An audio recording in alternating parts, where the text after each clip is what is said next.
This podcast is sponsored by Murgitroyd, intellectual property attorneys. For more information on today's guest and our company, visit murgitroyd.com/podcasts.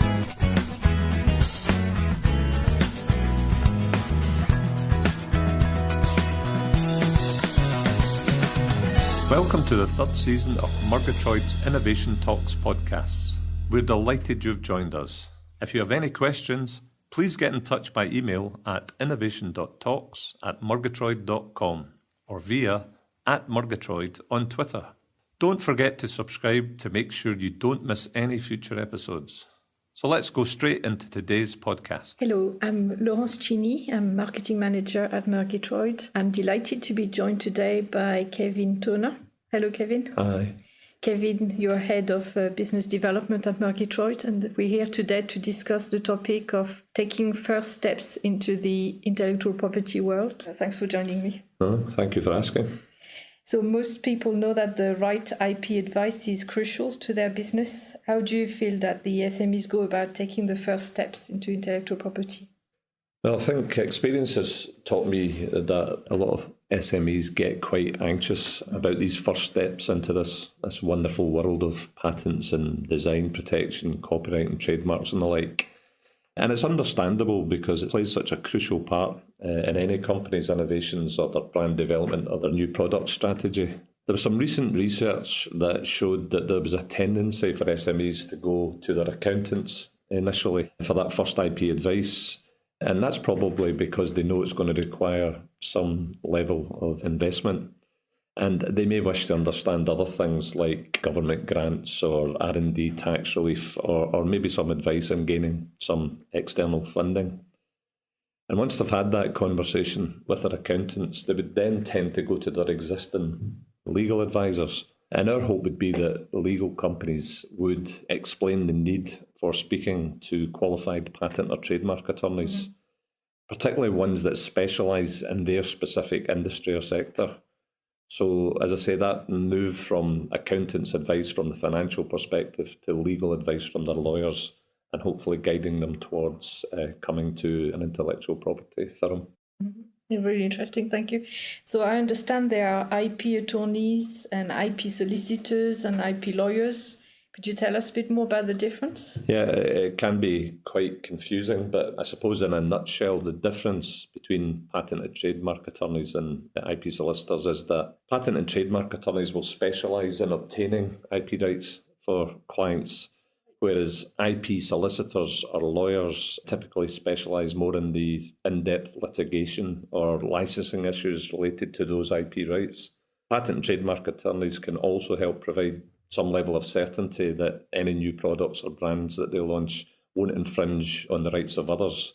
So they'll always work very closely with you to protect your innovations, and that'll allow you to monetize what you've got much more effectively.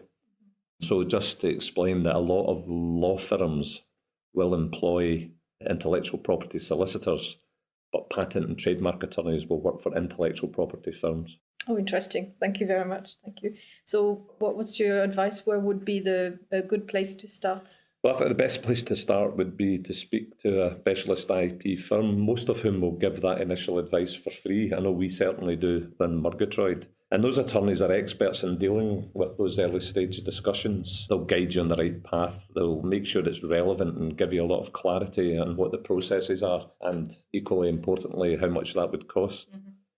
The attorneys are used to speaking to people from all different types of business and all different roles. They could be a sole proprietor or a chief exec. We deal with chief financial officers, brand development experts, maybe an R&D lead or an engineer. So they're used to talking to a wide range of people. But they're also very aware that the person responsible for a company's IP may have, maybe a little experience of either managing or understanding that process. And again, they're used to that.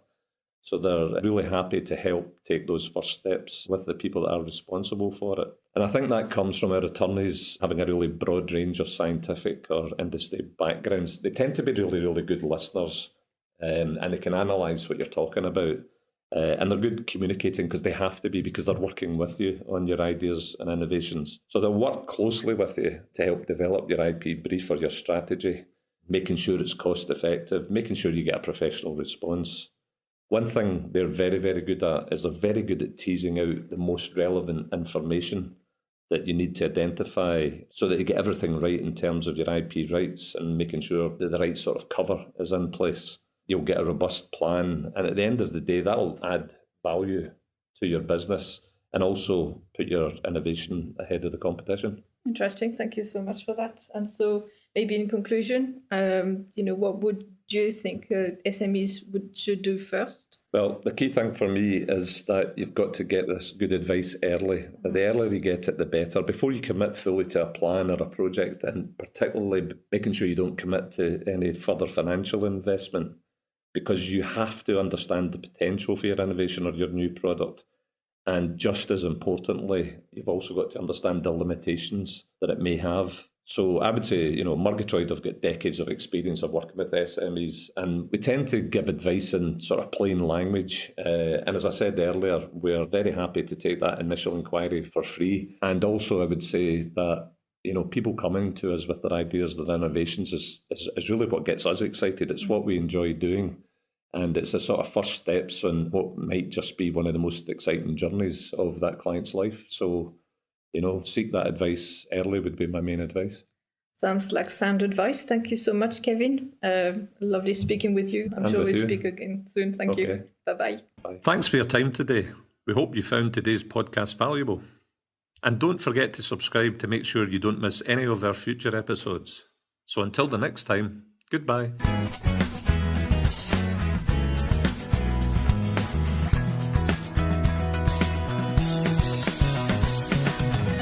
Our business is founded on trust and collaboration.